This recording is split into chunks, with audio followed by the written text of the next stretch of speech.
Funding for this program was provided by the Annenberg CPB project. The non-industrial countries of the world used to be backward but self-sufficient.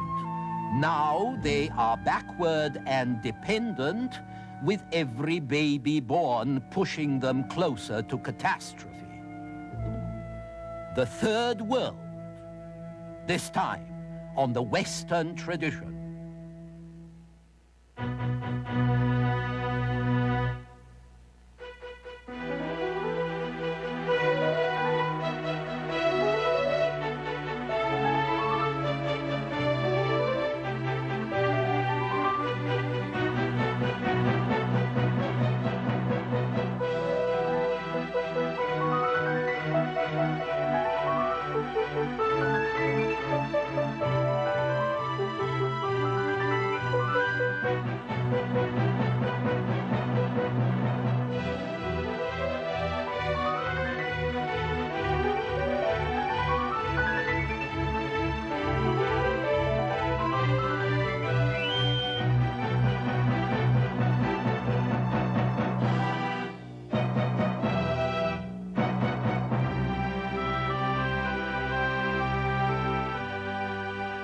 And now UCLA professor Eugen Weber's continuing journey through the history of Western civilization. Last time we ended on a note of turnabout. In the second half of the 20th century, the capitalist West was becoming more socialist. The Soviet world was becoming more like the old Tsarist regime it was meant to replace. And there was even a resurgence of National Socialism, especially in the former colonies of the West. One of the great novelties of the post-war era has been the appearance and the progressive self-assertion of this so-called Third World, born of the dissolution of Europe's colonial empires.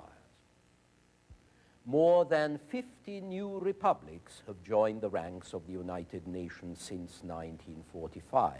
By 1974, the only colonial empire left to Europe was that of Russia. The current colonial holdings of France or Britain are scarcely worth mention in comparison with those of countries like China, South Africa, Indonesia, or even the Sudan.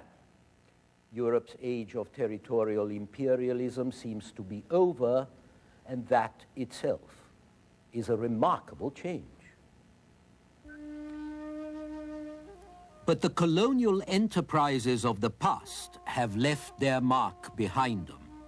Whether they came to heal, teach, order, or exploit, the Europeans were bound to revolutionize when they did not destroy the societies, peoples, cultures that they touched.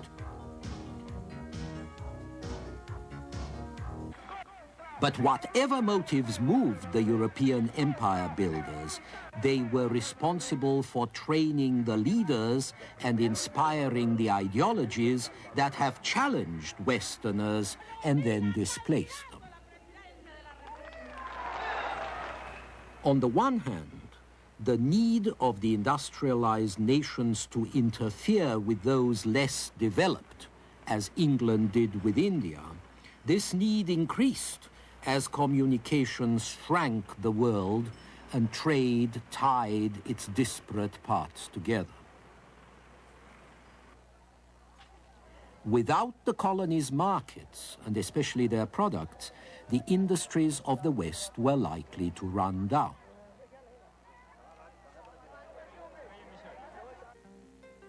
On the other hand, more backward countries could only hope to match their exploiters in wealth and power by developing capital, skills, value systems from the West. That is, by facilitating even greater foreign meddling in and control of their affairs.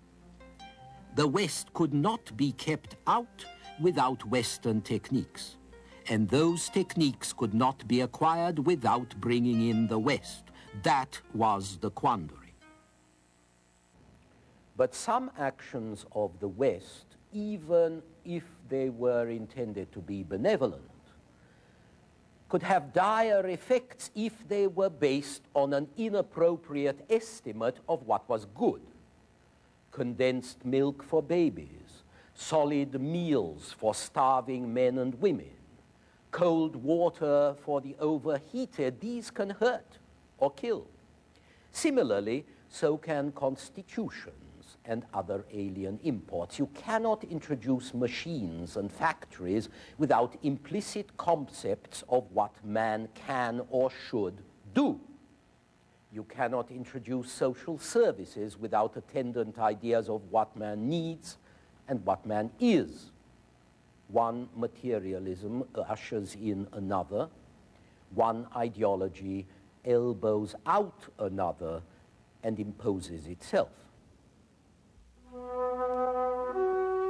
European ideas concerning property, for instance, proved as much a dissolvent to third world cultures as European arms and techniques.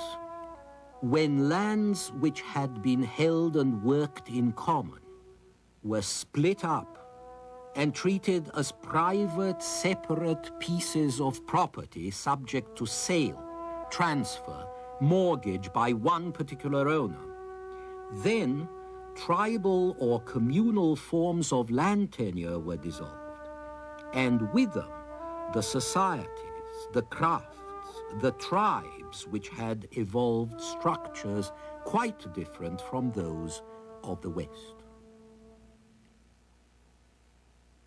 Like land, labor also had to be brought in line with European concepts and European needs. Older forms of labor organization were replaced, sometimes forcibly, by money wages, open markets, regular hours, above all by the notion of work as an ethical value rather than merely a demanding necessity.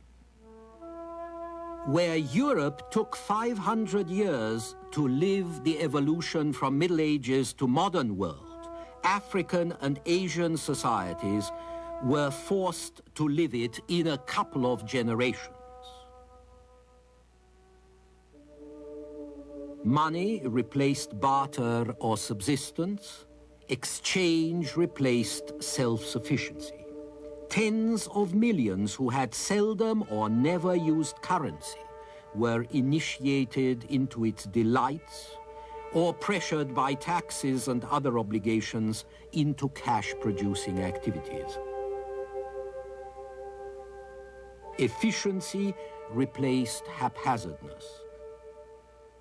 Secularization replaced traditional magic observances. Laws and administration replaced custom. Impersonal bureaucracies replaced face-to-face relationships. Some of this was an improvement, all of it was upsetting.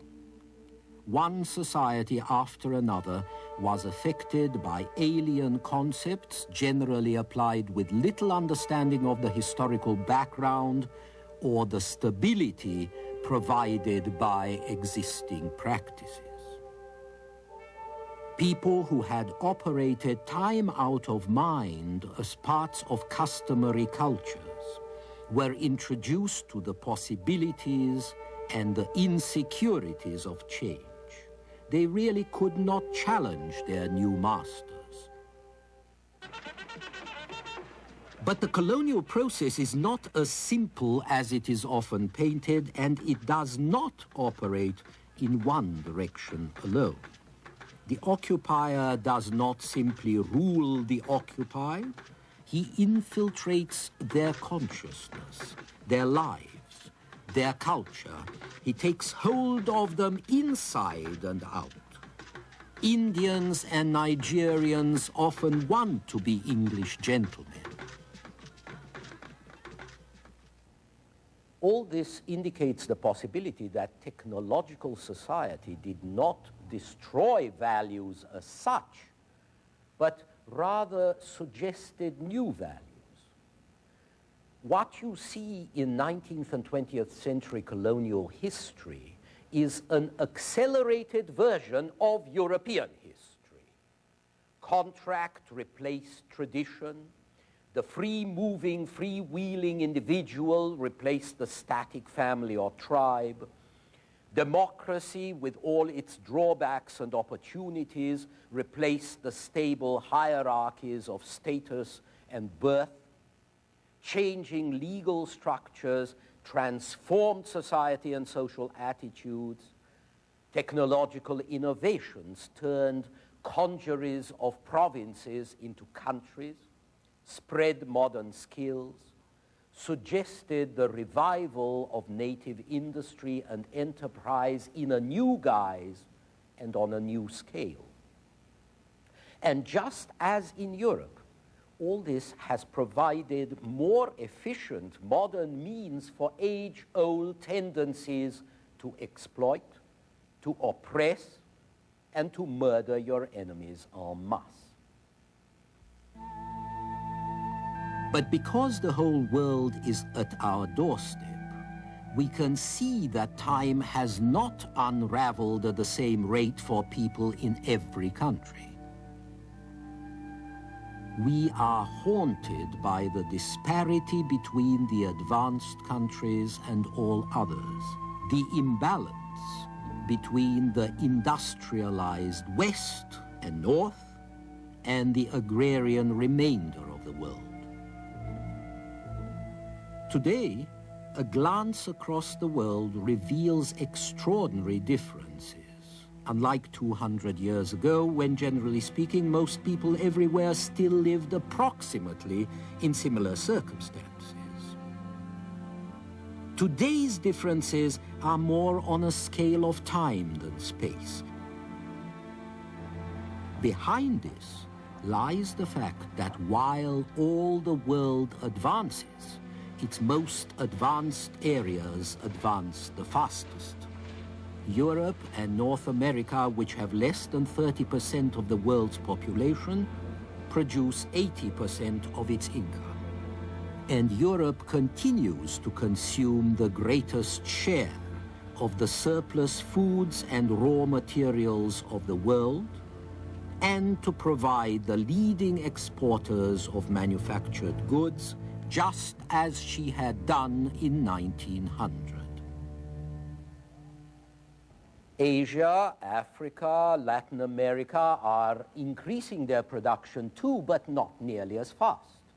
And they are not making lots of money from selling raw materials to Europe either, because a great change, another great change, has occurred.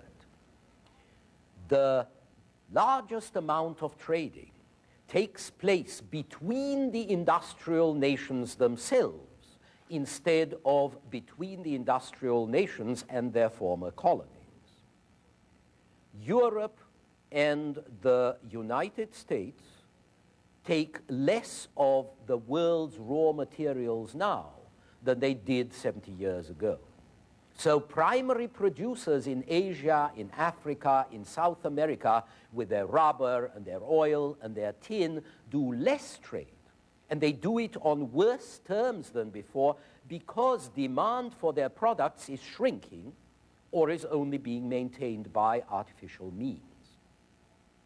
A country like Ghana produced more cocoa in 1964 than it did in 1954, but it earned less than half what it had earned a decade before.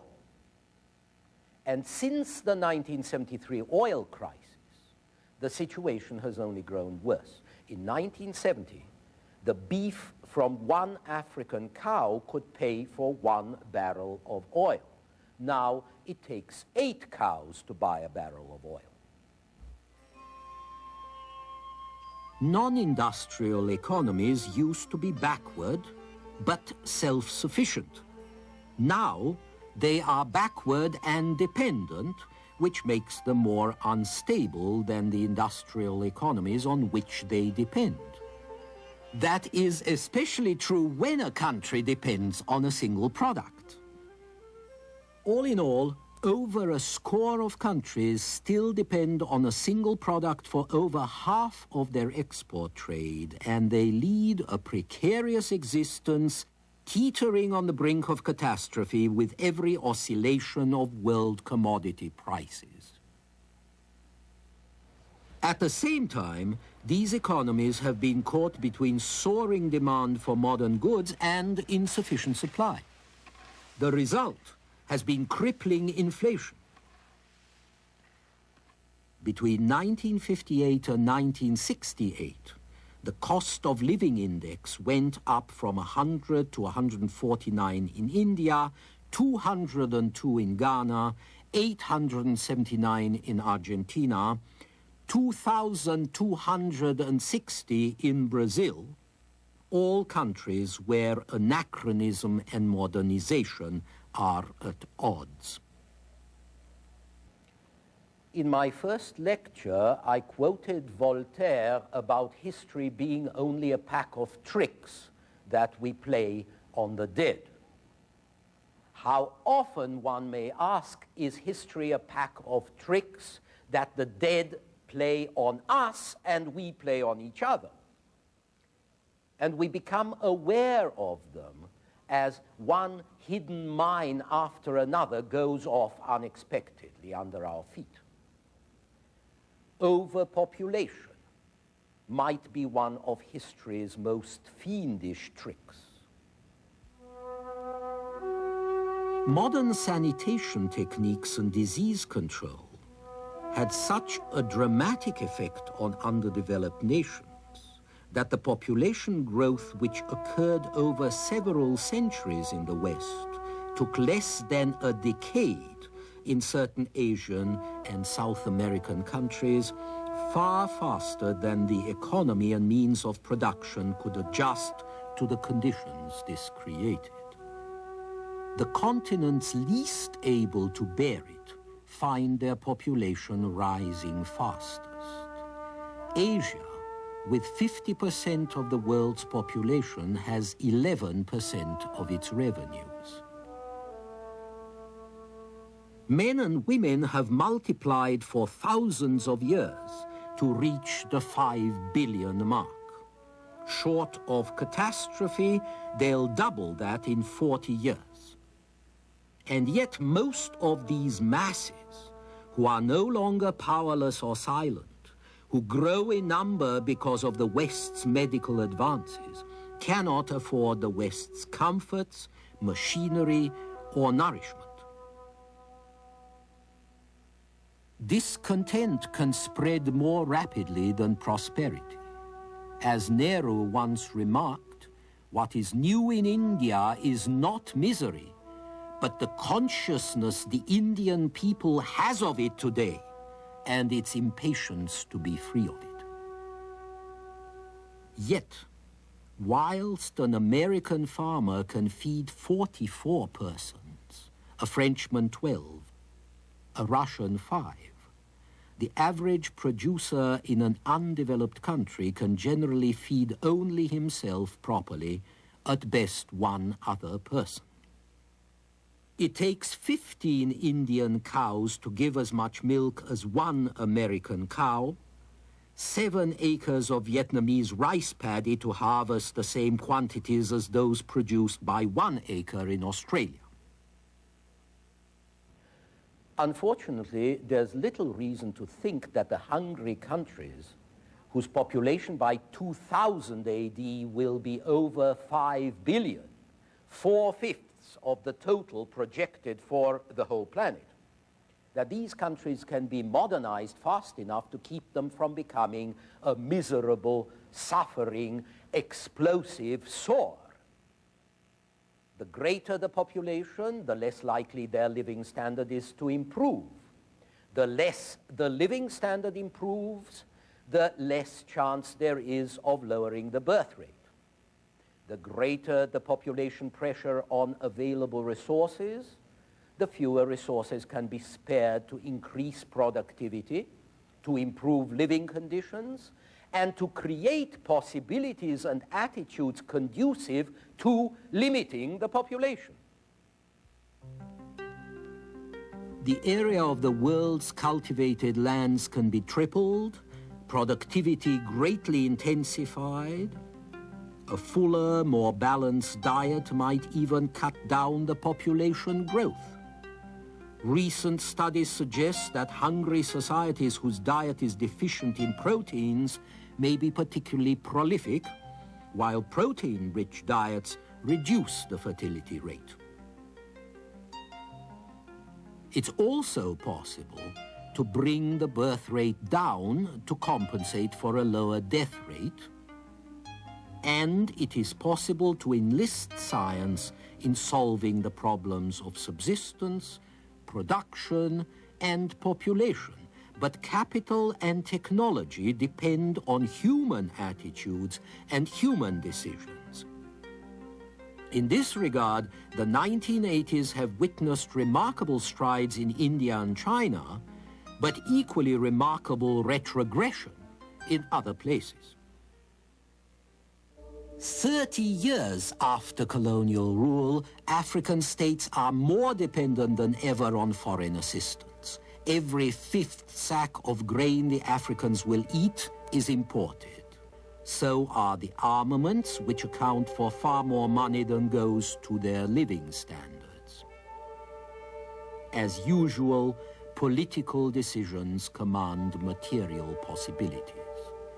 Cultural and ideological orientation affects and directs the uses of the means at society's command. And so, while the hungry and backward countries challenge the industrialized West to aid them even more, they also accuse it of ignoring or destroying their peculiar culture and their values. The aid has become both problem and solution. It condemns as it saves. The story of the Third World also emphasizes something else, the sheer brevity of colonial imperialism. In the last 3 centuries, Europeans conquered much of the world, they settled it, they set their mark on it with their culture and technology, but they didn't need colonies to do this. And the colonial age was a very brief episode in the history of the West. Colonies, remember, were a very uneconomic way of exploiting people.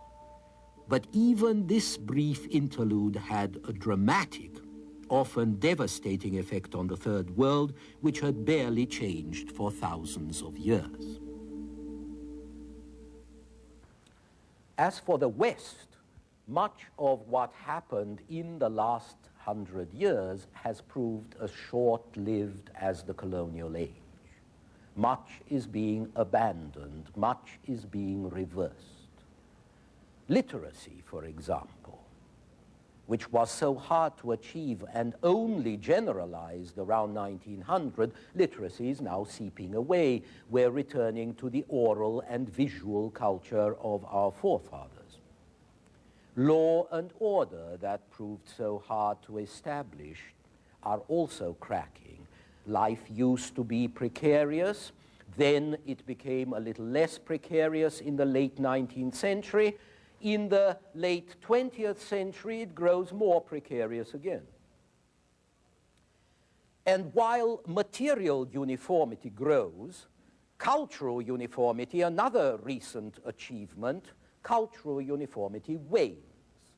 Even national unity is being challenged by particularisms reasserted.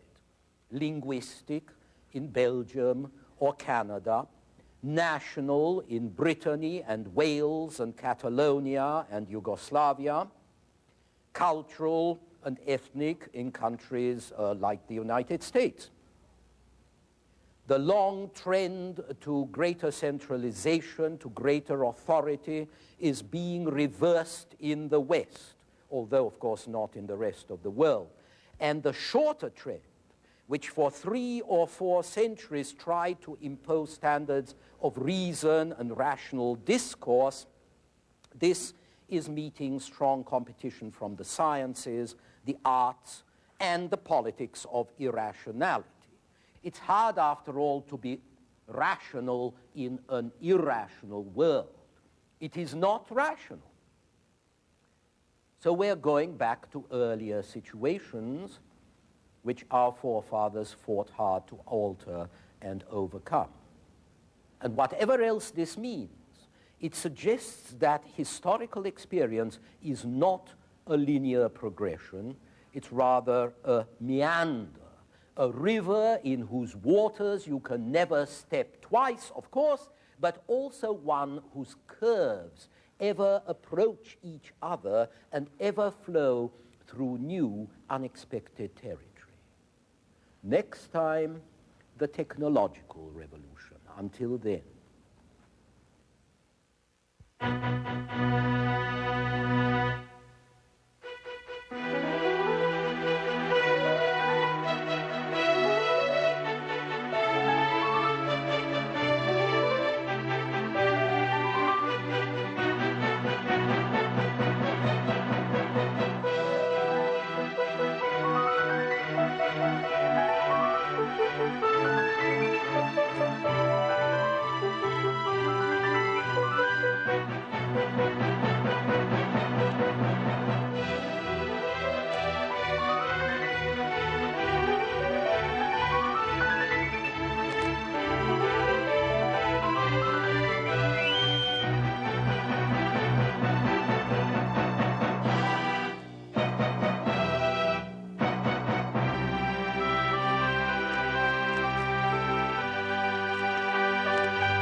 Funding for this program was provided by the Annenberg CPB project.